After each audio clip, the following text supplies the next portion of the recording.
नमस्कार, रोकठोकमध्ये आपलं स्वागत. मी प्रसाद काथे. नरेंद्र मोदी सरकारला सत्तेवरून खाली खेचण्यासाठी काँग्रेस आक्रमक झाली आहे. मोदींच्या विरोधात आघाडी भक्कम करण्यासाठी काँग्रेसचे प्रयत्न जोरदारपणे सुरू आहेत. त्यासाठी जमवाजमवही सुरू आहे. नारायण तातू राणे अर्थात स्वाभिमानचे दादा आणि कोकणचो स्वाभिमान राणे यांनी पुन्हा एकदा काँग्रेसमध्ये यावं म्हणून गळ टाकला गेलाय. राणे आपल्या गळाला लागावे हा प्रयत्न तसा राष्ट्रवादी काँग्रेसचाही आहे असं म्हटलं जात आहे. या बातमीत तथ्य किती आणि गावगप्पा किती यापेक्षा नारायण राणे या राजकीय रसायनाची अशी काय जादू आहे हा प्रश्न महत्त्वाचा. राणेंचं उपद्रव मूल्य लक्षात घेऊन भाजपनं त्यांना जवळ केलं आणि आपला डाव टाकला. पण त्यामुळे राणेंचं समाधान काही झालेलं दिसत नाही. हवं ते मिळेपर्यंत असमाधान बाळगणारे नारायण राणे आता विरोधकांना जवळचे वाटू लागलेत. यामागे लोकसभेच्या एका जागेची बेगमी करायची आहे की सत्तेतल्या नाराजांना सोबत घ्यायचं आहे. याच्या जोडीला पुन्हा एकदा पक्ष बदल करून नारायण राणे यांनी आपली प्रतिष्ठा पणाला लावावी का? दुसरीकडे प्रकाश आंबेडकरांनी मात्र काँग्रेसला समर्थन करावं म्हणूनही प्रयत्न सुरू आहेत. पण काँग्रेस हा बदमाशांचा पक्ष आहे, ऐनवेळी विश्वासघात करू शकतो अशी टीका प्रकाश आंबेडकरांनी केली आहे. एकंदर विविध नेत्यांना काँग्रेसमध्ये परत खेचण्याचे प्रयत्न कितपत यशस्वी होतील, बाहेरून नेते परत पक्षात येत असतील तर सध्या पक्षामध्ये असलेल्यांची प्रतिक्रिया काय होईल, निवडणूक वर्षात कोणतं नवीन समीकरण आकाराला येऊ शकतं, या आणि अशा अनेक प्रश्नांची चर्चा करूयात आजच्या रोकठोकमध्ये. येवा काँग्रेस आपलीच असा.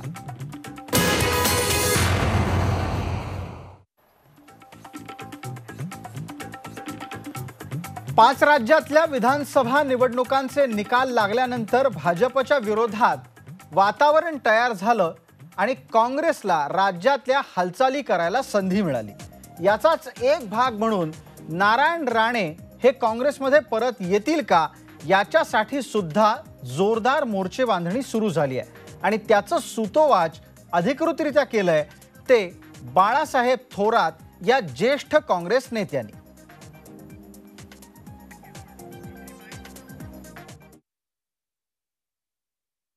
नारायण राणेच्या संदर्भामध्ये काय सांगाल? मग या बाबतीत काही प्रयत्न सुरू आहेत? नाही, मला ते प्रयत्न माहीत नाही, पण माझं मत एक हे आहे की जे जे येऊ इच्छितात त्यांना बरोबर घ्यावे या मताचा मी स्पष्टपणे आहे.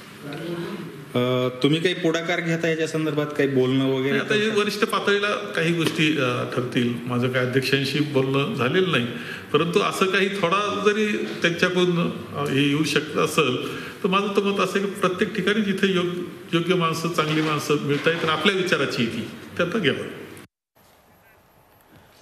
नारायण राणेंना परत काँग्रेसमध्ये घ्यावं की नाही याचा निर्णय नेतृत्व करेल असं सांगत असताना बाळासाहेब थोरातांनी निश्चित एक वाक्य लक्षवेधी पद्धतीनं मांडलंय. जो येईल त्याला सोबत घ्या.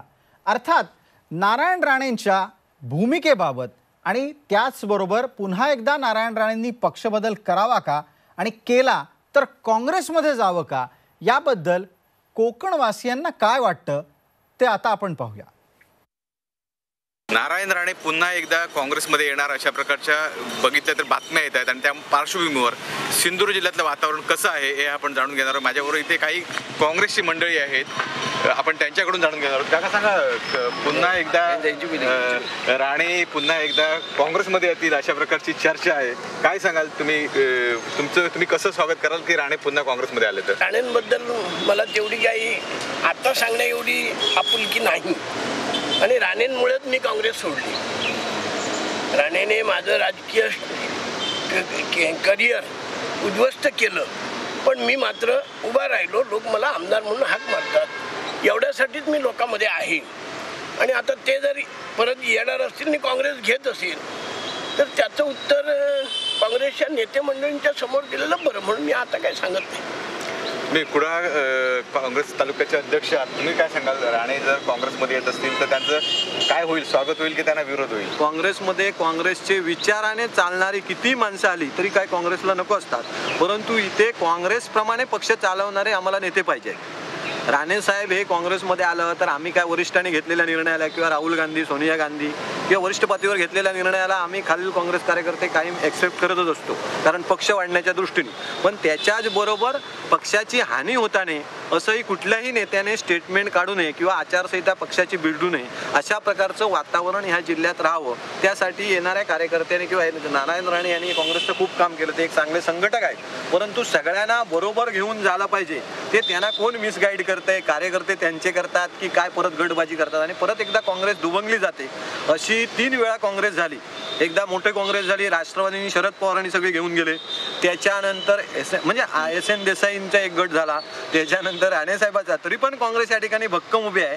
ती भक्कम करण्यासाठी आमचे सगळ्यांच्या कुडाळ तालुक्यात प्रयत्न मोठ्या प्रमाणात चालू आहे. विकास गावकर, झी मीडिया, सिंधुदुर्ग. नारायण राणे काँग्रेसमध्ये येणार हे ऐकल्यानंतरच कोकणातल्या काँग्रेसवासियांच्या पोटात कसा गोळा उठलाय ते या चर्चेत तुम्ही पाहिलं असेल. पण दुसरीकडे काँग्रेसच्यासाठी चिंतेचं वातावरण तयार केलंय ते प्रकाश आंबेडकरांनी. प्रकाश आंबेडकर अगदी थेटपणे बोलून गेले आहेत की काँग्रेस हा बदमाशांचा पक्ष आहे. आम्ही काही काँग्रेससाठी थांबणार नाही, त्यामुळे काँग्रेस हा पूर्णपणे बदमाशांचा पक्ष आहे. त्याच्यामुळे जसं त्यांनी मध्य प्रदेशमध्ये गोंडवाना पार्टीला शेवटपर्यंत घोळ घालत राहिले तसं आम्ही काय अडकणार नाही. ज्या मुस्लिम संघटनांना असं वाटते की त्यांनी युती झाली पाहिजे, त्यांच्यावरती सुद्धा आम्ही एक जबाबदारी टाकतो की ताबडतोब त्यांनी असायला बघावं की 12 जागा या वंचित बहुजन आघाडीला काँग्रेसने मान्य करावं. एकीकडे प्रकाश आंबेडकरांची ही नाराजी, तर दुसऱ्या बाजूला काँग्रेस राष्ट्रवादीच्या आघाडीतल्या बहुजन नेतृत्व म्हणून स्वतःची ओळख देत असलेल्या छगन भुजबळांची मध्यस्थी.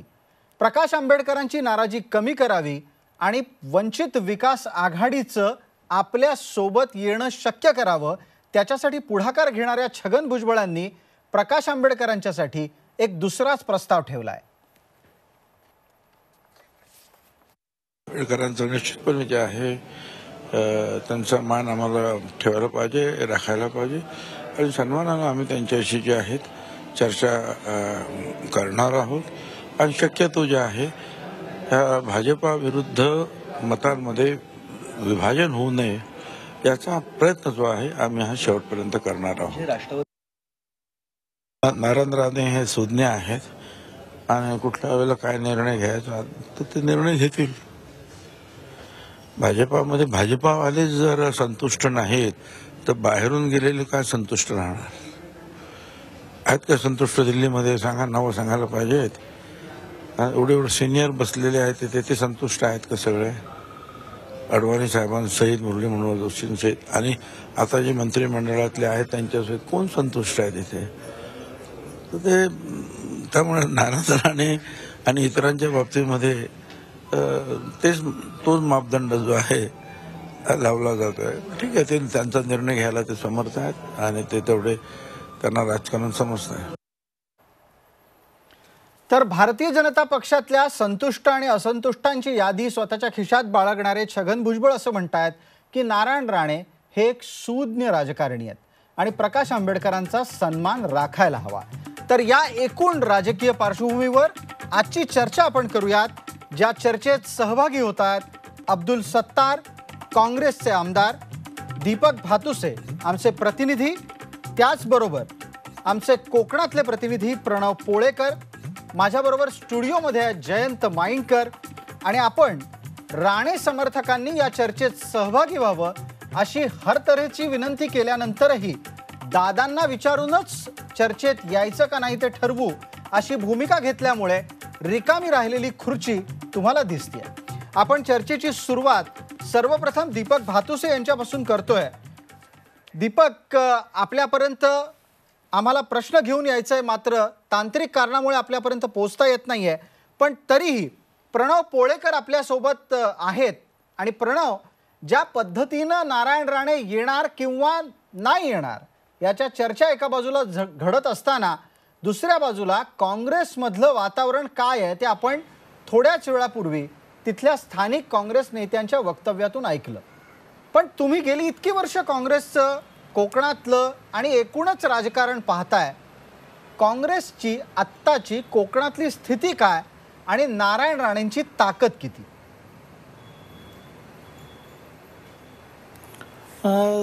खरं तर प्रसाद सर, काँग्रेसची ताकद जर बघायला गेलो तर काँग्रेसच्या ताकदीचा जर विचार करायला गेलो तर लोकसभेचं मतदारसंघ हा 2014 साली नारायण राणेंचे पुत्र निलेश राणे यांनी काँग्रेसच्या तिकिटावर या ठिकाणी निवडणूक लढवली होती आणि त्याच्या अगोदर ते काँग्रेसचे खासदार देखील राहिले होते.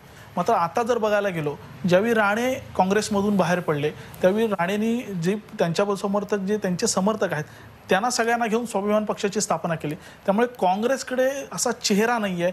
जरी काँग्रेसने या लोकसभा मतदारसंघावर जरी दावा केला तर काँग्रेसकडे असा चेहरा नाही आहे की जो ही लोकसभा निवडणूक विनायक राऊतांच्या समोर लढवू शकेल. कारण गेल्या काही दिवसांपासून, गेल्या 4 वर्षापासून जर आम्ही बघतोय तर विनायक राऊतांचा संपर्क या ठिकाणी प्रचंड दांडगा आहे. अगदी वाड्या वस्त्यांपर्यंत ते या ठिकाणी पोहोचलेले आहेत. मात्र काँग्रेसचा असा एकही नेता त्यावेळी नारायण राणे ज्यावेळी काँग्रेसमधून बाहेर पडले त्यानंतर काँग्रेसचा एकही नेता असा इथे म्हणजे कोकणामध्ये फिरकलेला दिसला. पण मग प्रणव पोळेकर, जर समजा काँग्रेसकडे चेहरा नसेल, काँग्रेसकडे विनायक राऊतांना आव्हान देण्याचं संघटनात्मक बळ नसेल, तर प्राप्त परिस्थितीत तितकं बळ राणेंच्या गटामध्ये तरी आहे का? नक्कीच राणेंच्या गटामध्ये ती ताकद आहे. कारण जर खुद्द दादा राणे जर काँग्रेसमध्ये आले तर निश्चितच ही ताकद जी आहे ती नक्की वाढणार आहे. कारण ज्या पद्धतीने सिंधुदुर्गमध्ये काँग्रेसचे आता जे काही पूर्वीचेच काँग्रेसचे जे पूर्वी आश्रमाचे जे काँग्रेसचे नेते आहेत तेच राहिलेले पाहायला मिळतात. मात्र जे नव्याने आले होते आणि काही पूर्वाश्रमीचे काँग्रेसचे नेते होते ते देखील राणेंबरोबर या स्वाभिमान पक्षामध्ये गेलेले पाहायला मिळालेत. आणि त्यामुळे जर ही ताकद जर वाढवायची असेल तर कुठेतरी राणेंना ह्या काँग्रेसमध्ये आणणं गरजेचं आहे असं इथल्या काँग्रेसच्या काही नेत्यांना वाटतं. मात्र नेते आहेत जसे काका कुडाळकर असतील किंवा आणखीन सिंधुदुर्ग. अगदी प्रणव, आपण असं सांगताय की काँग्रेसला स्वतःची ताकद वाढवण्यासाठी राणेंची कोकणात गरज आहे. दीपक भातुसे आपल्या बरोबर आहेत. दीपक, मगाशी आपल्याशी संपर्क प्रस्थापित होऊ शकला नाही तांत्रिक कारणामुळे. पण आता प्रश्न असा आहे की नारायण राणे हे काँग्रेसच्या वाटेवर जाण्याच्या बाबतीत कधी तुमच्याशी बोलले आहेत का? आणि गेल्या काही काळात नारायण राणेंची देहबोली बदललेली तुम्ही पाहिली आहे का?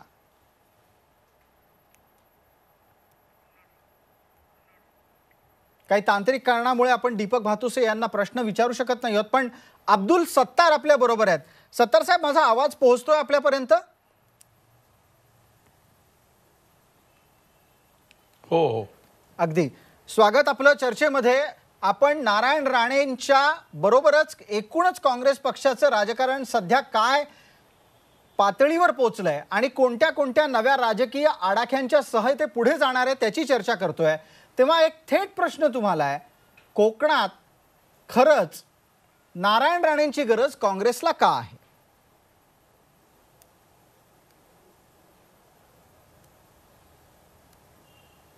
नाही, नारायण राणे हे महाराष्ट्रातील ज्येष्ठ नेते आहेत. कोकणामध्ये त्यांच्याबद्दल लोकांना आदर आहे. त्यांनी अनेक वर्ष कोकणाच्या लोकांची सेवा केली. आणि प्रश्न असा आहे का कोणता एखादा व्यक्ती जो नावाने मोठा असेल तर वैयक्तिक त्याच्याबद्दल लोकांच्या बद्दल बोलण्याचा, लोकांच्या वागण्याचा, लोकांच्या सोबत अनेक वर्ष काम केल्यानंतर त्या माणसाची प्रतिमा आहे, त्यामध्ये कुठे शंका नाही. पहिलेही काँग्रेसने त्यांना काढलं आणि ते स्वतः काँग्रेसला सोडून गेले. काँग्रेस पक्षामध्ये त्यांचा सर्व सन्मान आहे. आजही ते काँग्रेस पक्षामध्ये आले तर त्यांचा स्वागतच राहील. शेवटी अशोकरावजी चव्हाण साहेबांनी मध्यंतरी एकदा याच्या अगोदरही त्यांच्यामध्ये कुठंतरी वादविवाद झाला होता, त्याला कुठेतरी पडदा घातला आणि परत त्यांना पक्षामध्ये येण्याची विनंती केली. त्याला त्यांनी सन्मानाने आले. परंतु कसं आहे, राजकारणामध्ये आजही त्यांचा मुलगा हा काँग्रेसचा आमदार आहे. आता तो वडिलांच्या सोबत जाणार नाही जाणार हे प्रश्न त्यांचा आहे. परंतु काँग्रेसमध्ये नारायण राणे आले तर निश्चित काँग्रेसचे आमचे ज्येष्ठ नेते आदरणीय अशोकरावजी चव्हाण पण सत्तार साहेब, ज्या पद्धतीनं नारायण राणे आणि राणे कुटुंबियांचं राजकारणाचं स्वतःचं एक सूत्र आहे, ज्या पद्धतीनं ते राजकारण करतात ती काँग्रेसची स्टाईल नाहीये. काँग्रेसची स्वतःची अशी एक स्टाईल आहे, काम करण्याची पद्धत आहे. मग या दोन गोष्टींचाच संघर्ष आम्हाला कोकणात कायम पाहायला मिळालेला आहे. पुन्हा एकदा फक्त आणि फक्त एक एक जागा निवडून आणायची म्हणून तुम्ही हवी ती तडजोड करायला तयार आहात का? नाही असं नाही आहे. नारायण राणेच्या बाबतीत फक्त कोकण किंवा एक मतदारसंघ हा बोलता येणार नाही. नारायण राणे एक कुशल संघटक आहेत. त्यांच्या माध्यमातून त्यांनी अनेक वर्ष या राज्याची सेवा केलेली आहे, ते कुठेही नाकारता येणार नाही. आणि शेवटी काही झालं तरीही नारायण राणेची एक जागेचा प्रश्न नाहीये. नारायण राणे आल्यानंतर पक्षाला त्याचा थोडा फायदा होणारच आहे. आणि त्यांनाही ज्या पद्धतीने ते काम करतात, या दोघांच्या संस्कृतीचा किंवा दोघांच्या वागण्याचा, नारायण राणे फॅमिलीचा बोलण्याचा, हा तुम्ही महत्वाचा प्रश्न विचारला. हेच तर एक कारण आहे का त्यामध्ये त्यांचा जो आक्रमकता आहे, त्यांची जी काम करण्याची पद्धत आहे ती काँग्रेस पक्षाची पद्धत नव्हे. काँग्रेस पक्ष हा दिल्लीपासून तर गल्लीपर्यंत, प्रत्येक गावापर्यंत, खेड्यापाड्यापासून तर शहरापर्यंत पुऱ्या देशभर काँग्रेस पक्ष आहे. यांची देश चालवण्याच्या बाबतीत जी काँग्रेसचे धोरणात्मक निर्णय असतात ते वेगळे असतात. नारायण राणे साहेबाचा जो काम करण्याची जी पद्धत आहे ती पद्धत काँग्रेसच्या काही नेत्यांना आवडत नाही किंवा नारायण राणे साहेबाला काँग्रेसची पद्धत आवडत नाही. हे असा दोघांमधला वादविवाद थोडाफार असतो. शेवटी लोकशाही आहे. लोकशाही पद्धतीने, लोकशाहीमध्ये लोकशाही मार्गानेच काम करावे लागतात आणि नारायण राणे लोकांचा ऐकूनच आपल्या भावना मांडतात. तर निश्चित त्याचाही काँग्रेस पक्ष त्यांच्या बाबतीत आदर करतो. अगदी तुम्ही असं वारंवार म्हणताय की काँग्रेसला आत्ताच्या घडीला तरी नारायण राणेंची गरज आहे, हे त्यातून सूचित होत आहे. दीपक भातुसे आता आपल्या सोबत पुन्हा जोडले गेलेले आहेत. दीपक भातुसे, गेल्या काही काळात तुमचा आणि नारायण राणेंचा संवाद झाला असेल. आपण अब्दुल सत्तार काय बोलले ते ऐकलंय. अब्दुल सत्तार असं म्हणतायत की नारायण राणेंनी महाराष्ट्राची सेवा केली आणि काही एका जागेपुरता विषय नाहीये नारायण राणेंचं काँग्रेसमध्ये येणं, जर ते आले तर. तुमच्या लेखी नारायण राणेंची देहबोली गेल्या काही दिवसांमध्ये बदलली आहे का? आणि जर राणे काँग्रेसवासी झाले तर काँग्रेसला किती जागांचा फायदा होईल?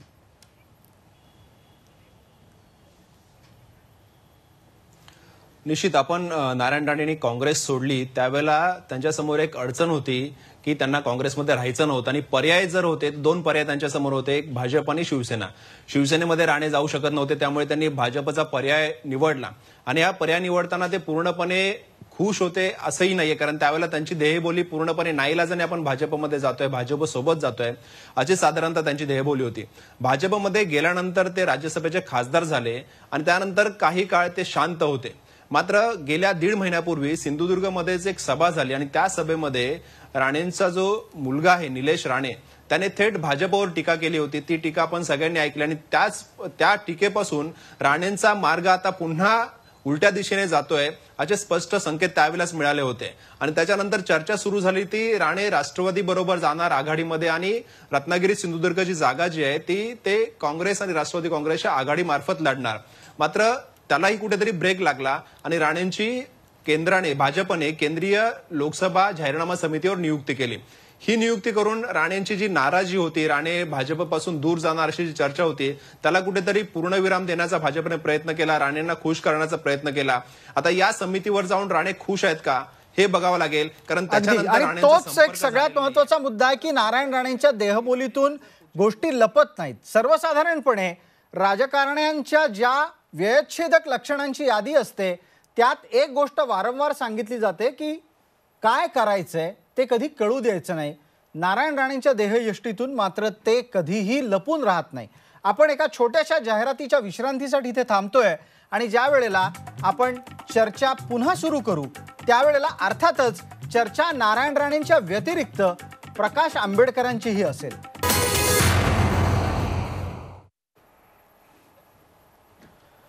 नमस्कार, रोकठोकच्या दुसऱ्या भागामध्ये आपलं स्वागत. आपण चर्चा करतोय काँग्रेसच्या राजकीय जुळवाजुळवीची आणि त्याचबरोबर नारायण राणेंच्या संभाव्य काँग्रेस प्रवेशाची.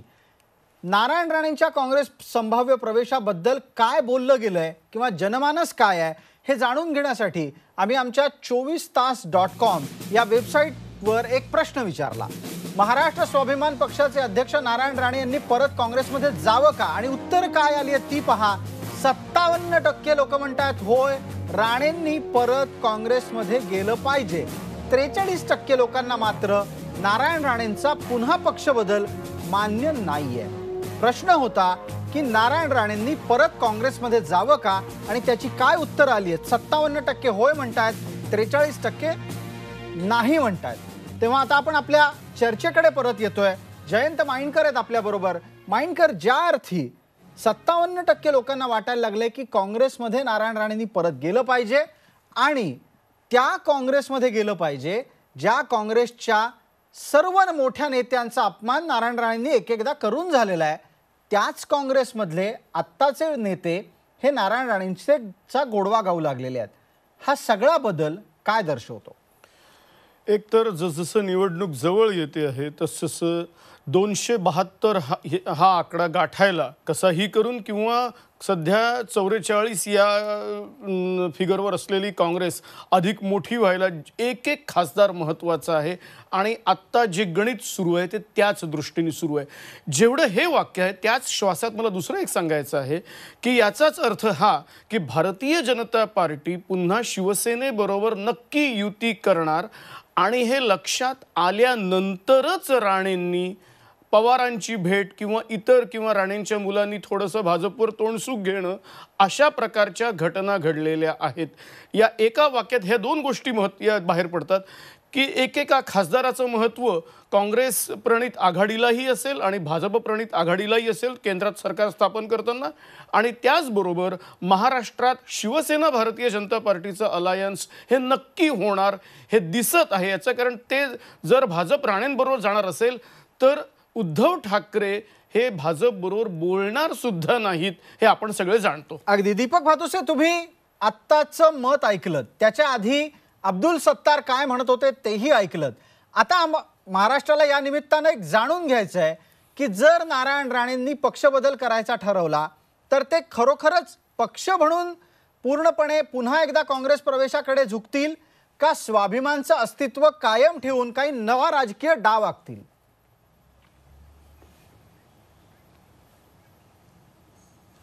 यापूर्वी साधारणतः महिनाभरापूर्वी जेव्हा चर्चा सुरू होते तेव्हा शक्यता होते की राणेंचा स्वाभिमान पक्ष जो आहे तो पक्ष कायम राहील आणि ते काँग्रेस आघाडीमध्ये, काँग्रेस राष्ट्रवादी काँग्रेसच्या आघाडीमध्ये सहभागी होतील। कारण त्यावेळेला सिंधुदुर्ग आणि रत्नागिरी जे लोकसभा मतदारसंघ आहेत तो मतदारसंघ काँग्रेसच्या ताब्यात आहे, मात्र त्याच्यावरती राष्ट्रवादी काँग्रेस दावा सांगत होता आणि तो दावा याच्यासाठीच सांगत होता की राणेंना त्या तिथून निवडणूक लढवायची होती, परंतु राणे थेट निवडणूक लढवण्यास तयार नाहीयेत। ते स्वबळावर जर फक्त स्वाभिमान पक्ष म्हणून निवडणुकीला उभे राहिले तर त्यांच्या विरोधात शिवसेनेचा उमेदवार असेल, त्यांच्या विरोधात काँग्रेसचा उमेदवार असेल किंवा राष्ट्रवादीची ज्या पक्षाला ही जागा जाईल ते राणेंना सोपं जाणार नाहीये आणि त्याचमुळे राष्ट्रवादी काँग्रेस आणि काँग्रेसच्या आघाडीमध्ये सहभागी व्हायचं आणि राष्ट्रवादी काँग्रेसने ती जागा काँग्रेसकडनं मागून घ्यायची आणि त्याच्यावरती राणेंना उमेदवारी द्यायची स्वाभिमान पक्षाकडनं, अशी महिनाभरापूर्वी नारायण राणे स्वतः लोकसभेच्या मैदानात उतरणार आहेत का त्यांनी आपल्या मुलाला त्याच्यासाठी मैदानात उतरवायचं ठरवलंय? त्यांचं काय गणित आहे? याच्यात दोन शक्यता आहेत। एक तर पहिला मगाचा जो प्रश्न आहे की काँग्रेसमध्ये जर यायचं म्हटलं राणेंना तर ती स्वाभिमान पक्ष त्यांना पूर्णपणे विलीन करावं लागेल काँग्रेसमध्ये आणि काँग्रेसमध्ये सहभागी लागेल। कारण काँग्रेसचे नेते आता स्वागत करतात की आम्ही त्यांचं स्वागत करू पक्षामध्ये, परंतु हे स्वागत करताना निश्चितच काँग्रेसची अट असणार आहे की त्यांनी पूर्णपणे आपला पक्ष काँग्रेसमध्ये विलीन करावा आणि पुन्हा काँग्रेसमध्ये पूर्वीसारखं यावं। आणि दुसरा प्रश्न जो राहिला तिथे स्वतः राणे उभे राहणार का त्या संदर्भात अजून निर्णय व्हायचा आहे। कारण अशी एक चर्चा आहे की निलेश राणे जे मागच्या वेळेला खासदारकीच्या निवडणुकीला उभे होते, त्याच्यापूर्वी खासदार होते 2009ला, त्यांना आता विधानसभेचे वेध लागलेले आहेत, त्यांना सिंधुदुर्गमधून विधानसभा निवडणूक लढवायची आहे आणि त्यामुळे कदाचित राणेच थेट लोकसभेच्या निवडणुकीच्या रिंगणात असतील। जर निलेशने विधानसभा लढवायचं नाही म्हटलं तर कदाचित निलेश राणे हे उमेदवार असतील रत्नागिरी सिंधुदुर्ग लोकसभा मतदारसंघातून। मात्र ते आपण म्हणताय त्याप्रमाणे राजकीय परिस्थिती काय असू शकते याचे आडाखे, याचे अंदाज आपल्याला येऊ शकतात। मात्र एका गोष्टीची आठवण या निमित्तानं करून द्यायला हवी, ती म्हणजे ही की माणिकराव ठाकरे प्रदेशाध्यक्ष असताना सांगून सांगून थकले की स्वाभिमाननं आपलं वागणं सुधारावं, पण शेवटपर्यंत काही स्वाभिमानच्या कार्यकर्त्यांचं वागणंही सुधारलं नाही आणि त्यामुळे काँग्रेसला होणारा त्रासही कमी झाला नाही. प्रणव पोळेकर आपल्याबरोबर आहेत आणि या निमित्ताचा पुढचा प्रश्न हा त्यांनाच असणार आहे. प्रणव, स्वाभिमानच्या कार्यकर्त्यांचं वागणं हे स्थानिक पातळीवर काँग्रेस जनांना कशा प्रकारची डोकेदुखी ठरत असतं? सर, खरं तर ह्याच्यामध्ये एक गोष्ट आहे, ती म्हणजे जी काही या काही काळामध्ये निवडणूक झाली, ती कणकवली नगर परिषदेची निवडणूक असेल किंवा सिंधुदुर्गामधल्या ज्या स्थानिक स्वराज्य संस्थांच्या ज्या निवडणुका झाल्या, त्याच्यामध्ये स्वाभिमान आणि विरुद्ध इतर अशी सध्याची ती निवडणूक झाली होती आणि त्यावेळी स्वाभिमाननं बाजी मारून नेली, हे सगळाच इतिहास आहे, सगळ्यांना माहिती आहे. पण एक गोष्ट याच्यातून स्पष्ट झाली होती, त्या निवडणुकीच्या दरम्यान काँग्रेसचे जे पूर्वाश्रमीचे जे नेते आहेत त्यांना मात्र याचा त्रास झाला होता, कारण ज्या पद्धतीने ही निवडणूक लढवली गेली होती आपलं अस्तित्व टिकवण्यासाठी, ते कुठेतरी काँग्रेसच्या काही जुन्या जाणत्या लोकांना जे खटकत होतं आणि त्यामुळेच हे काँग्रेसचे जुने जाणते जे लोक आहेत ते आत्ता जरी राणे काँग्रेसमध्ये यायचं म्हटलं तर त्यांना विरोधाची जी भूमिका जी आहे ती दर्शवताना पाहायला मिळतात आणि त्याचं हे मुख्य कारण आहे. आणि हेच जर असंच परिस्थिती राहिली तर कदाचित हे दुखावले जातील. पण मात्र वरिष्ठ लेवलवरनं जर ह्या संचांच्याबाबत जर चर्चा झाली, त्यांना समजवण्याचा प्रयत्न केला आणि काँग्रेसच्या नीतिमूल्याप्रमाणे जर राणे यायला तयार असतील तर मात्र कुठेतरी काँग्रेस हे जे अगदी प्रणव, तुम्ही अपेक्षा मात्र निश्चितच व्यक्त करू शकता. ती अपेक्षा राणेंकडून काँग्रेसमध्ये आल्यावर व्यक्त होईलच, या बाबतीत कोणतीही शाश्वती आज देता येत नाही, कारण राणेंची राजकारणाची स्वतःची स्टाईल आहे, काँग्रेसची राजकारणाची स्वतःची स्टाईल आहे. अब्दुल सत्तार, आता चर्चेमधला पुढचा मुद्दा, तो मुद्दा आहे प्रकाश आंबेडकरांच्या बाबतीतला आणि नुसता प्रकाश आंबेडकरांच्या बाबतीतला नाही तर एकूणातच वंचित विकास आघाडीचा. प्रकाश आंबेडकरांचं वक्तव्य आलंय की काँग्रेस हा बदमाशांचा पक्ष आहे, त्याच्यावर भरोसा नाही ठेवतायत. एका बाजूला नारायण राणे चर्चेसाठी झुलवत ठेवले गेलेले आहेत असे चित्र निर्माण होत आहे, दुसऱ्या बाजूला प्रकाश आंबेडकर पण चर्चेसाठी झुलवत ठेवले गेलेले आहेत. काय म्हणाल?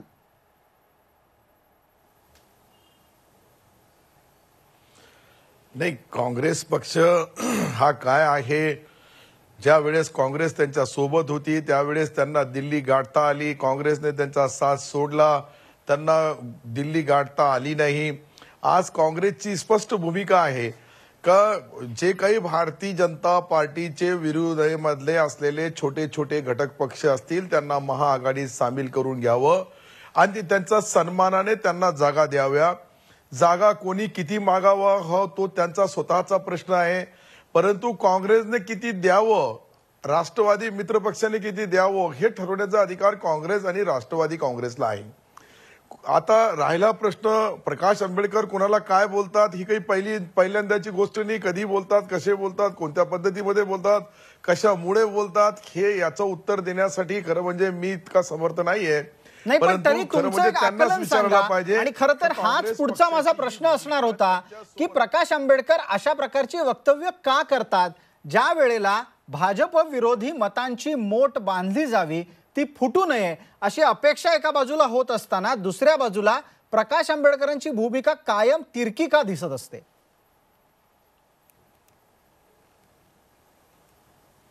नाही, हाच तो मूळ मुद्दा आहे. खरं म्हणजे ते कधी ज्या वेळेस बोलतात का मला भारतीय जनता पार्टीला पराभूत करायचं आहे, त्यांच्या हे जे आज जे जातीवादी त्यांनी जे विष पेरण्याचं काम केलं आहे त्याला थांबवण्याचं काम आम्ही सर्व पक्ष मिळून करू. दुसरीकडे म्हणतात का काँग्रेस बदमाश आहे, तिसरीकडे म्हणतात का मी युती करायला तयार आहे, मला 12 जागा द्या. आणि राहिला प्रश्न MIM त्यांचा जो मित्रपक्ष आहे आजचा वंचित आघाडीमधला प्रमुख, त्यांनी सांगितलं का प्रकाश आंबेडकरला आपण सन्मानाने जागा दिल्या तर मी माझी एकही जागा लढवणार नाही. आता VC साहेब किती सत्य बोलतात, किती खोटं बोलतात, किती खरं बोलतात याचं विश्लेषण आज करणार नाही, परंतु लोकसभेच्या निवडणुका ज्यावेळेस लागल्या त्यावेळेस ज्यावेळेस फॉर्म भरल्या जातील त्यावेळेसच कळल.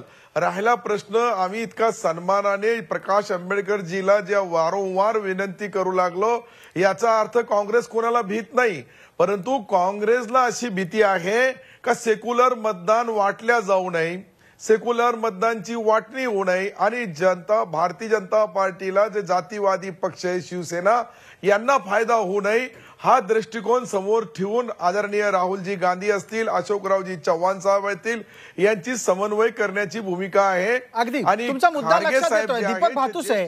ज्या पद्धतीनं एक आपली रचना मांडत असताना अब्दुल सत्तारांनी सांगितले की काँग्रेस कोणाला घाबरत नाही, पण तरीही भाजप विरोधी मतांची मोठ फुटू नये म्हणून प्रकाश आंबेडकरांचं ते प्रसंगी ऐकून घेत आहेत. पण आजच्या घडीला प्रकाश आंबेडकरांचं जे वक्तव्य आहे ते कितपत गांभीर्यानं घ्यावं, पहिला प्रश्न. आणि दुसरा, प्रकाश आंबेडकरांच्या या वक्तव्याचे सूचक अर्थ त्यांना मनापासून काँग्रेस बरोबर जायचं आहे का नाही, काय सांगतायत?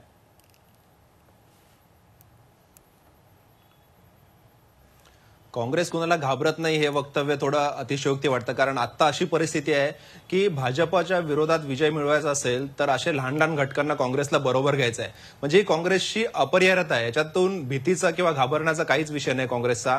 काँग्रेसला आता गरज आहे प्रत्येक मित्रपक्षाची, लहान लहान घटकाची. कारण जर प्रकाश आंबेडकर काँग्रेसच्या विरोधात उभे राहिले तर निश्चितच त्यांच्याबरोबर MIM ओवेसी आहे.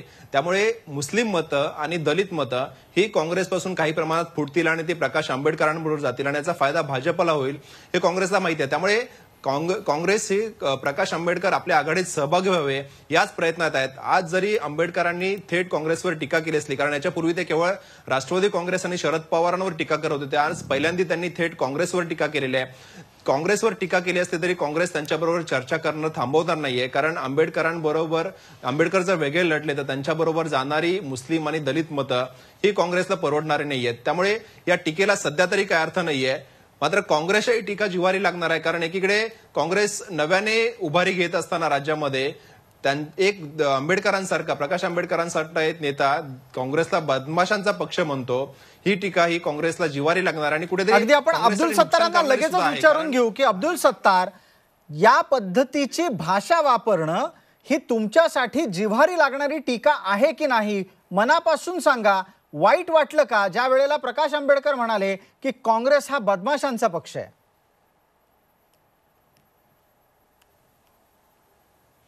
नाही, निश्चित. कारण की आमच्या पक्षाचा आम्हाला स्वाभिमान आहे. आमचा पक्ष ज्या पद्धतीने अनेक वर्ष या देशाची सेवा केली तर त्याचा सर्टिफिकेट प्रकाश आंबेडकरला आम्हाला द्यायची गरज नाही आहे आणि आम्हाला प्रकाश आंबेडकरच्या सर्टिफिकेटचीही गरज नाही. प्रश्न असा आहे का हे जे सेक्युलर मतदानामध्ये वाटणी होऊ नये इतकाच एकमेव मुद्दा आहे. प्रकाशजी आमच्या सोबत आले, त्यांचाही फायदा होईल, आमचाही फायदा होईल, मित्रपक्षाचाही फायदा होईल. प्रकाशजी आमच्याकडे नाही आले तर त्यांचाही नुकसान होईल, आमचा थोडंफार नुकसान होईल. आम्हाला फार मोठं नुकसान होणार नाही.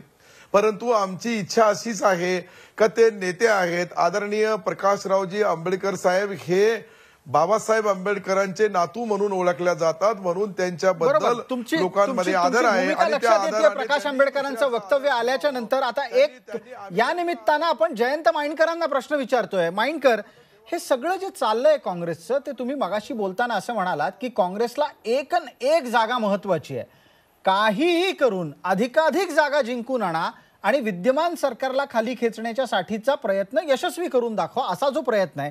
पण त्यात प्रकाश आंबेडकर असतील किंवा नारायण राणे असतील यांच्या भूमिका कुठंतरी अडथळ्याची शर्यत निर्माण करतायत. ही अडथळ्याची शर्यत आहे की यांच्याकडून बार्गेनिंग करून स्वतःच्या पारड्यात काही प्रमाणात जास्त मिळवून घेण्याचा प्रयत्न आहे. हा सर्वात मोठा प्रश्न आहे. हे अडथळे आणणं म्हणजेच एक प्रकारे आम्हाला आमचा शेअर द्या, हे एक प्रकारे काँग्रेसकडे ते मागत आहेत. आणि याच्याच करता ही एक प्रकारचं त्यांचं डीलिंग ज्याला म्हणता येईल ते अगदी निवडणुका अनाऊन्स होईपर्यंत, फॉर्म भरेपर्यंत अनेक वेळा सुरू राहतं, तसं ते सुरू राहील. पण मग प्राप्त परिस्थितीमध्ये काँग्रेसच्या समोरची अडचण महाराष्ट्रात वाढतीये का? कारण ज्या पद्धतीनं देशपातळीवर महागठबंधन, महाआघाडीच्या हालचाली सुरू आहेत, राज्यामध्ये काँग्रेसच्या साठी बार्गेन करणारे, घासाघीस करणारे पक्ष वाढू लागले आहेत. मला असं वाटतं जर का या म्हणजे ओवेसी, प्रकाश आंबेडकर आणि नारायण राणेंनी दिलेल्या हिंट्स या सर्वांचा जर का अभ्यास नीट केला तर अडचणी वाढत नसून अडचणी कमी होत आहेत असं मला दिसतंय. याचं कारण असं आहे की ओवैसींनी स्वतः सांगितलं, जर तुम्ही आंबेडकरांचा सन्मान राखत असाल तर आम्ही उमेदवार उभे करणार नाही. आणि आपण गेल्या वेळेस पाहिलेलं आहे, विधानसभेमध्ये काँग्रेसच्या अनेक जागा या MIM असल्यामुळे पडलेल्या आहेत. ही वस्तुस्थिती आहे. त्यामुळे ओवैसींनी स्वतः सांगितलं, आंबेडकरांनी स्वतः सांगितलं आमचा सन्मान राखा, तर मी काँग्रेस बरोबर जायला तयार आहे. नंतर त्यांनी पुन्हा बदमाश वगैरे शब्द वापरले, पुन्हा त्यांनी घुमजाव केलं. राजकारणात या गोष्टी चालत असतात. परंतु त्याचबरोबर आपण तिसरं घेऊ नारायण राणेंच्या बाबतीत त्यांच्या मुलांनी भाजपवर तोंडसूक घेणं आणि बाळासाहेब थोरातांनी खुलेआम असं सांगणं की होय, जर का राणे आले तर त्यांचं स्वागतच आहे त्यांचं, किंवा आत्ता अब्दुल सत्तार सुद्धा बोलत आहेत की त्यांचं कोकणात क्लाउट आहे. या अशा प्रकारचे एक प्रकारे हिंट्स आहेत की एक एक जागा ही काँग्रेसला महत्वाची आहे. तुम्ही असं म्हणताय की काँग्रेसला एक एक जागा महत्वाची आहे, पण अब्दुल सत्तार, ज्या पद्धतीची एक रचना उभी राहतीये, एका बाजूला प्रकाश आंबेडकरांच्याकडून काही वक्तव्य येत आहेत, दुसऱ्या बाजूला राष्ट्रवादी काँग्रेस सुद्धा म्हणते की पुण्याची जागा काही अजून अंतिमरित्या निकालात निघालेली नाही. या सगळ्या गोष्टी काँग्रेसचे विद्यमान प्रदेशाध्यक्ष अशोकराव चव्हाणांच्या समोर अडचणी वाढवतात का?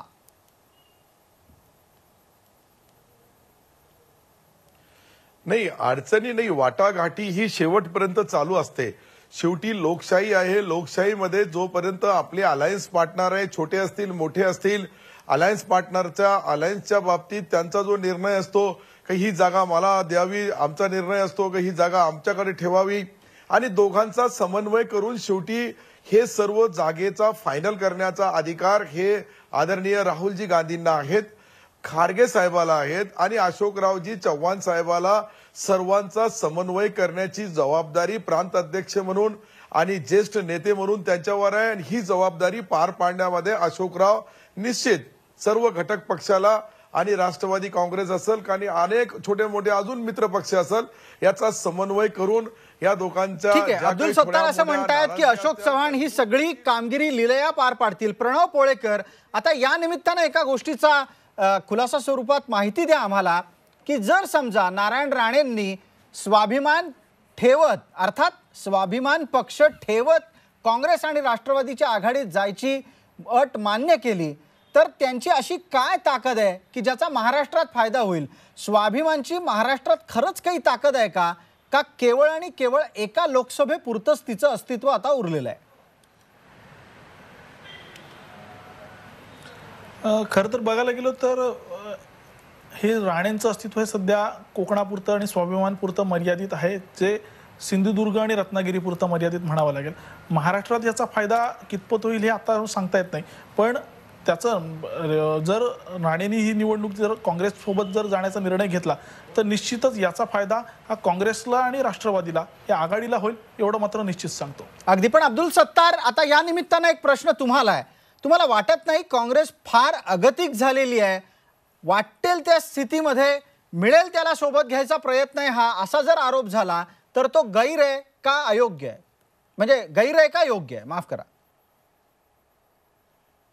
नाही नाही नाही, मी आपल्याला आपण जो महत्वाचा प्रश्न विचारलेला आहे, गैर कशासाठी नाही आहे का शेवटी आपण ज्या पद्धतीने सेक्युलर मतदान आहे, सेक्युलर नेते आहेत, सेक्युलर पक्ष आहेत, आणि काँग्रेस हा मोठा सेक्युलर पक्ष आहे. छोटे मोठे पक्ष जे काही आहेत त्यांना सामावून घेणे, हे नारायण राणे साहेबांचा जो काही मी बोललो का 2 जिल्ह्यापुरता नाही, त्यांना मानणारे, त्यांना आवडणारे, त्यांच्याशी जुळणारे अनेक हजारो कार्यकर्ते या महाराष्ट्राच्या कानाकोपऱ्यामध्ये आहेत. त्यांची संख्या कमी आहे, जास्त आहे हे बोलणार नाही, परंतु एक नेता म्हणून तो महाराष्ट्रभर लोकांच्या समोर चेहरा आहे. अशोकरावच्या नंतर कोणता चेहरा असेल तर मला वाटतं का नारायण राणे एक चेहरा होऊ शकतो. आज अशोकरावनी जनसंघर्ष यात्रा असेल चर्चेमध्ये केलेलं आहे की अशोक चव्हाणांच्या नंतर महाराष्ट्रात ओळखला जाणारा कुठला चेहरा असेल तर तो नारायण राणेंचा आहे. जयंत वाईनकर, या एका विधानानं काँग्रेसमध्ये किती जणांचं पोट दुखायला लागेल?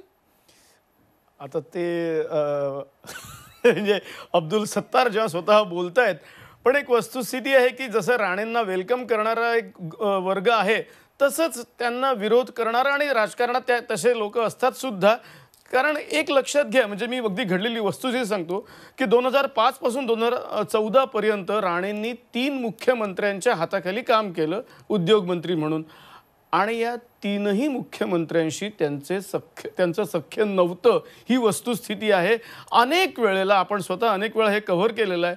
राणे मुख्यमंत्र्यांच्या विरोधात खुलेआम येऊन पत्रकार परिषदेत बोललेले आहेत, ही पण वस्तुस्थिती आहे. फार बरं झालं तुम्ही हा मुद्दा काढलात. या निमित्तानं दीपक भातुसेंना आपण प्रश्न विचारणार आहोत. दीपक भातुसे, जर समजा नारायण राणे काँग्रेसमध्ये गेले, ते लोकसभा लढले, खासदार झाले, असं आपण चर्चेसाठी धरून चालू, पुढं काय?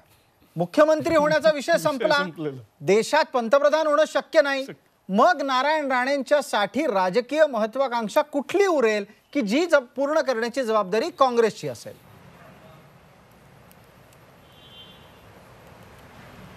सध्या राणेंना आपल्या सगळ्या महत्वाकांक्षा ज्या आहेत, राजकीय महत्वाकांक्षा, त्या गुंडाळून ठेवाव्या लागतील. कारण त्यांना त्यांच्या मुलांचं राजकीय भवितव्य पुढचं कसं असेल याचा विचार करावा लागेल. कारण राणेंची राजकीय कारकीर्द आता शेवटच्या टप्प्यावर असं म्हणावं लागेल. आता ते पुन्हा राज्यात मुख्यमंत्री होतील अशी शक्यता अजिबात नाहीये. त्यामुळे जे पद मिळेल ते पदरात पाडून घ्यायचं आणि शांत बसायचं आणि मुलांचं राजकीय भवितव्य कसं चांगल्या पद्धतीने पुढे जाईल या दृष्टीने विचार करायचा हा एकच मार्ग राणेंसमोर आहे. दुसरा प्राप्त परिस्थितीमध्ये राज्यसभेचा खासदार असताना भारतीय जनता पक्षाच्या मार्फत आपल्या दोन्ही मुलांचं पुनर्वसन राणेंना अशक्य आहे का?